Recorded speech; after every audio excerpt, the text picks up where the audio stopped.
Hello, men of character. I'm Michael Miller. I wanted to share a few things with you. So the French have given us some interesting things. They've given us French toast, French fries. They've even given us the French kiss.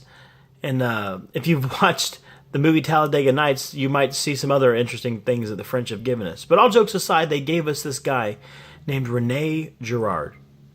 So Rene Girard, he's the guy that came up with this thing called the mimetic theory. And the mimetic theory is basically that we tend to learn and act by imitation.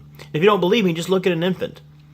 The way that we teach our infants is by modeling, what they need to do. The way that you coach is, if you're a baseball coach, you show them how a swing is supposed to look, and you break it down, and you do it, and they mirror your actions. It also has to do with our desires, not just by our training. You'll notice that if you take two toddlers and you put them into a toy room and one toddler grabs a toy, what do you think the second toddler wants? He wants the same toy the first toddler had and started to play with. And what ends up happening is the other one starts crying, and it might even turn violent, right? This is all based upon mimetic desire that Rene Girard talked about. This works with adults too.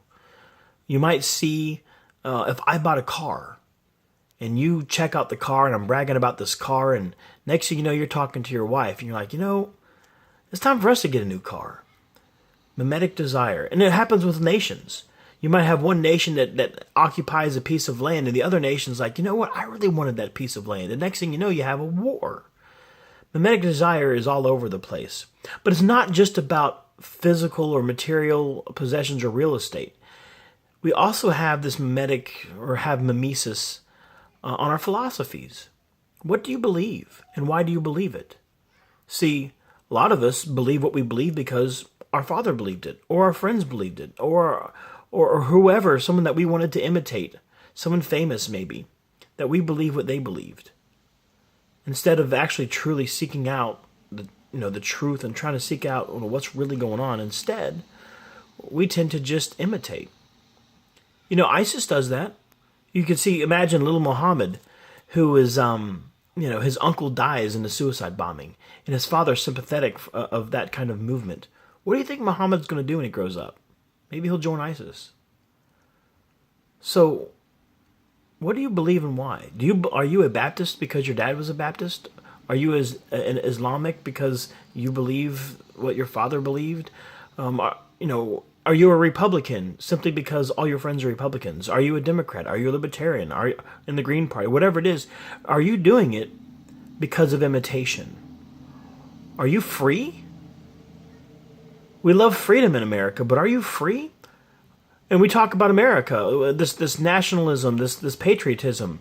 Are you patriotic and nationalistic simply because someone told you to, and you imitate that philosophy?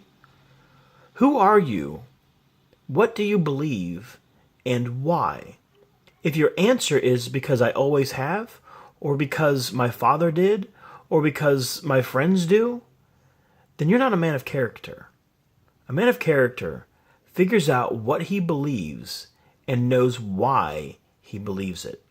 So what I'm asking you to do is put away mimesis and be a man and figure out what you believe by asking questions. Be a skeptic about everything and learn and grow. You really have a difficult time learning if you don't ask questions. So ask questions, be a skeptic, learn and grow, and throw away mimesis.